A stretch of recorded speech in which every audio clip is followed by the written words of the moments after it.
Buenas, profesor. Como primer punto del módulo, tenemos la resolución de problemas mediante la algoritmia. Eh, la introducción al algoritmo es una serie de pasos lógicos para resolver un problema específico que describe la estructura básica de resolución de problemas algorítmicos, incluyendo la etapa de análisis, diseño y programación del algoritmo.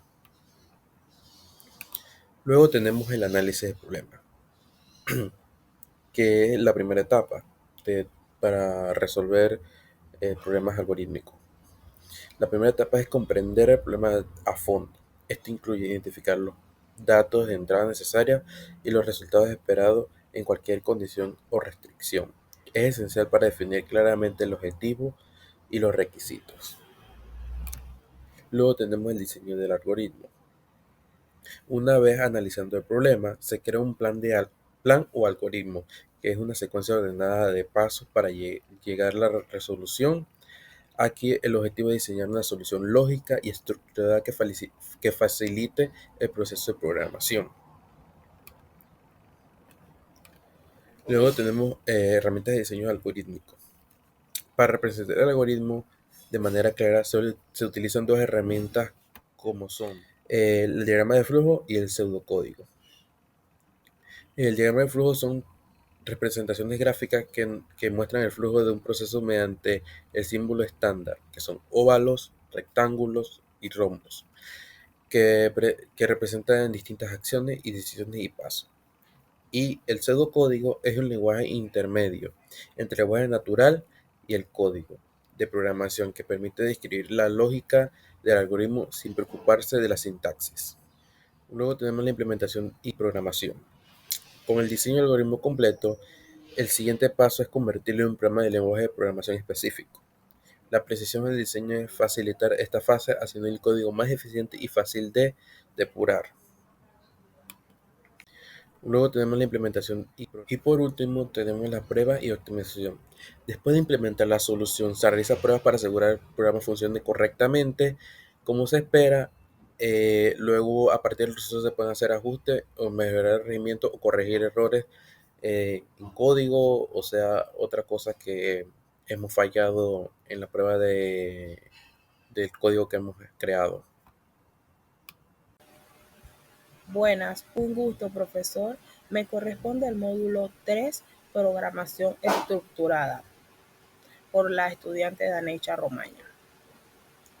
La programación estructurada es un paradigma de programación que se basa en tres principios fundamentales: secuencia, selección e iteración o repetición, asegurando que los programas sean más comprensibles y fáciles de entender.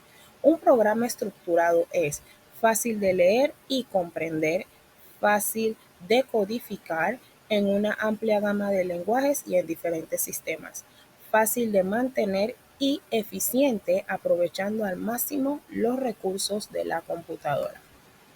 Como siguiente punto tenemos el teorema de la estructura.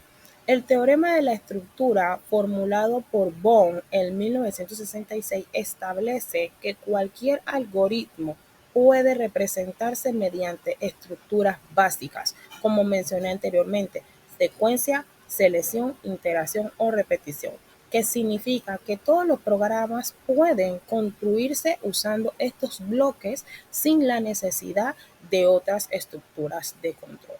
Explico la diapositiva a continuación. El diagrama propio. Un diagrama de flujo que puede ayudar a visualizar la estructura secuencial, condicional y de bucle. El programa propio es un ejemplo sencillo de un programa estructurado de pseudocódigo que podría ser un programa que calcula el factorial de un número usando bucles. Y la equivalencia de programas. Estos son dos programas los cuales son equivalentes si producen los mismos resultados bajo las mismas condiciones de entrada, independientemente de las estructuras de control que se usan para llegar a ese resultado. Como siguiente punto tenemos la programación modular. La programación modular organiza el código en módulos independientes y reutilizables que pueden integrarse en un programa más grande, mejorando la mantenibilidad y la legibilidad. Tenemos dos puntos importantes aquí, la cohesión y el acoplamiento. Cuando hablamos de cohesión, mide cuán relacionadas están las responsabilidades de un módulo. La alta cohesión implica que un módulo cumple únicamente con su función bien definida. En cuanto al acoplamiento, se refiere a la interdependencia entre los módulos. Un buen diseño modular busca un bajo acoplamiento de manera que cada módulo pueda funcionar independientemente de otros. Aquí hay otro punto importante de la programación modular, que son los árboles de módulos. Un árbol de módulo es una representación jerárquica de cómo los módulos están organizados y cómo se relacionan entre sí y cómo este programa puede ayudar a visualizar una estructura modular y a facilitar la comprensión de flujos y la interacción de cada módulo. Las funciones. Cuando hablamos de las funciones, son bloques de código que realizan tareas específicas y que pueden llamar múltiples dentro de cada programa. Las ventajas de la reutilización y la organización del código, reduciendo así su duplicación. Un punto importante es la definición de las funciones, que la misma, como lo incluye su nombre, son parámetros que se recibe el código que se va a ejecutar y opcionalmente el valor que devuelve. Las funciones permiten que los problemas complejos en sus problemas sean más manejables o más fáciles de desarrollar. Otro punto a destacar es las estructuras de datos. Cuando hablamos de la estructura de datos, es que nos permite almacenar, organizar y manipular las funciones eficientemente. Como uno de esos puntos importantes es la declaración del tipo array. Cuando hablamos de la declaración de tipo array, nos enfocamos en que es una estructura de datos que almacena múltiples elementos del mismo tipo en una secuencia ordenada. Su declaración varía según el lenguaje de su programación, pero generalmente incluye el tipo de datos y el tamaño del array. Otro punto importante son las operaciones con vectores. Las operaciones con vectores, las más comunes son las siguientes. La asignación es cuando asignamos un valor a un elemento individualmente o inicializar todo el array. Otro punto es el acceso, que es leer o modificar elementos en proposiciones específicas. Y por último, la interacción es recorrer todos los elementos para realizar operaciones como sumar o contar. Muchas gracias. Todo programa se compone de instrucciones las cuales confieren o brindan una estructura a los algoritmos, diagramas de flujo o pseudocódigo. La forma en que esta estructura se maneja es lo que llamamos programación estructurada. Las instrucciones ayudan a establecer un orden o secuencia en la que podemos estructurar bloques simples o complejos que crean los programas. Por otro lado, la programación estructurada sigue siendo vigente hoy, principalmente en el desarrollo de programas base y análisis algorítmicos, constituyéndose en uno de los puntos subsecuentes.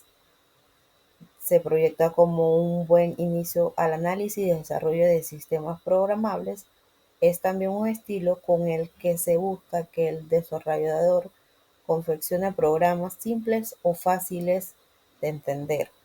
La finalidad de esta estructura de control es la de brindar un orden en el que se presenten o ejecuten los pasos de un algoritmo planteado en una secuencia de instrucciones en un programa, por lo que podemos mencionar las estructuras secuenciales, las estructuras selectiva y las estructuras iterativas o de repetición. Como podemos ver, las estructuras secuenciales son uno de los conceptos básicos en programación y se refieren al flujo de control en un programa donde las instrucciones se ejecutan de forma lineal, unas tras otras en el orden en el que aparecen en el código. Las estructuras secuenciales en la programación, ya que forman la base sobre la cual se construyen programas más complejos, aunque la mayoría de los lenguajes de programación se usan junto a estructuras de control selectivas y repetitivas. Las secuenciales son la forma más básica de control de flujo. Entre las características de las estructuras secuenciales podemos ver que se ejecutan instrucciones de manera ordenada. Cada instrucción se lleva a cabo una después de otra desde el principio hasta el final del bloque del código. Este tipo de estructura es muy fácil de entender y seguir, ya que no requiere condiciones o bucles complicados. Además, los datos pueden ser procesados en el orden en que están definidos, sin necesidad de estructuras adicionales para decidir el flujo. De igual manera, las estructuras selectivas en programación son herramientas que permiten tomar decisiones en función de ciertas condiciones. A través de estas estructuras, el flujo de ejecución de un programa puede cambiar dependiendo de si se cumple una condición o no.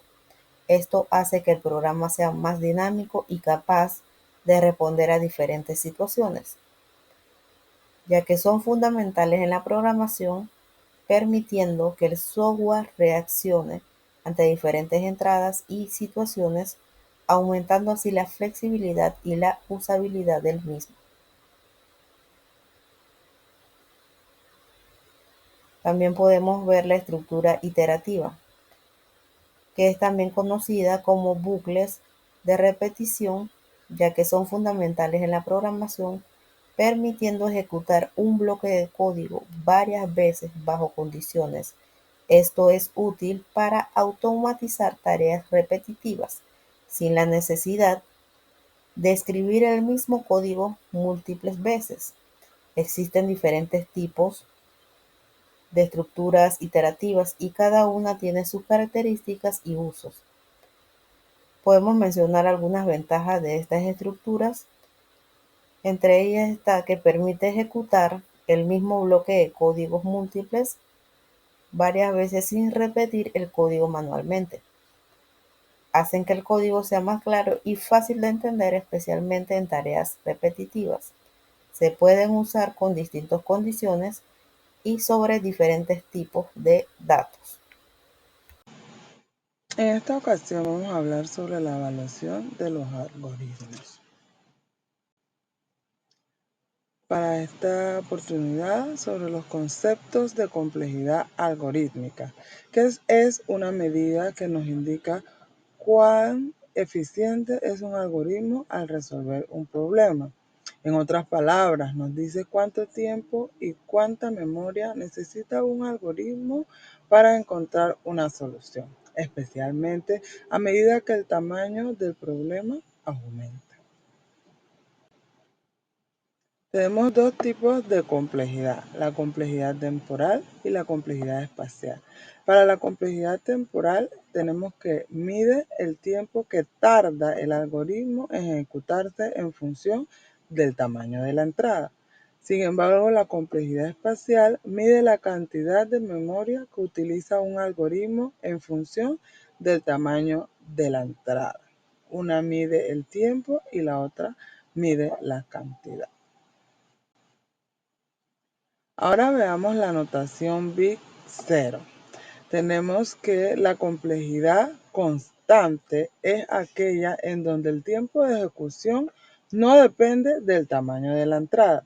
La complejidad logarítmica es aquella en que el tiempo de ejecución crece muy lentamente a medida que va aumentando el tamaño de la entrada. Para la complejidad lineal tenemos que el tiempo de ejecución crece linealmente de acuerdo al tamaño de la entrada. La complejidad cuadrática, el tiempo de ejecución crece cuadráticamente de acuerdo al tamaño de la entrada. Y para la complejidad exponencial, el tiempo de ejecución crece muy rápidamente, a diferencia de la logarítmica. Esta crece rápidamente a medida que aumenta el tamaño de la entrada. Hasta ahí es más Veamos eficiente en este una mini momento entrevista analizar información de con un bases de datos y experto con algoritmos que que los explica cómo desarrolladores se evalúan los desarrollan, valga la algoritmos redundancia, en que términos todavía de con inteligencia eficiencia. artificial es más eficiente, más rápido. Que ya se puede conectar la inteligencia artificial Veamos con una ciertos mini mecanismos entrevista para que de esos un queries o experto esas consultas de que programación te las explica escriba la cómo se inteligencia artificial. evalúa algunas visualizaciones. Tenemos gráficos de complejidad, ejemplos de código mostrando diferentes tiempos de ejecución, como podemos ver en la imagen. Para la narrativa tenemos que la velocidad importa, como medir la eficiencia en los algoritmos. Nos recuerda que programar no solo consiste en hacer que un código funcione, sino en asegurarse de que lo haga de la mejor manera posible. Es decir, la eficiencia en algoritmos no solo optimiza el uso de recursos, sino que también permite una experiencia más fluida y ágil para el usuario, un factor esencial en el éxito de cualquier aplicación o sistema moderno. Algunas bibliografías. Y para la conclusión tenemos que la evaluación de algoritmos no solo mejora el rendimiento del software, sino que es un reflejo del buen diseño y la habilidad de anticipar los desafíos en aplicaciones reales. En un mundo que cada vez es más digital y orientado a datos, la capacidad de medir y optimizar la eficiencia del algoritmo es una habilidad crítica para todo programador.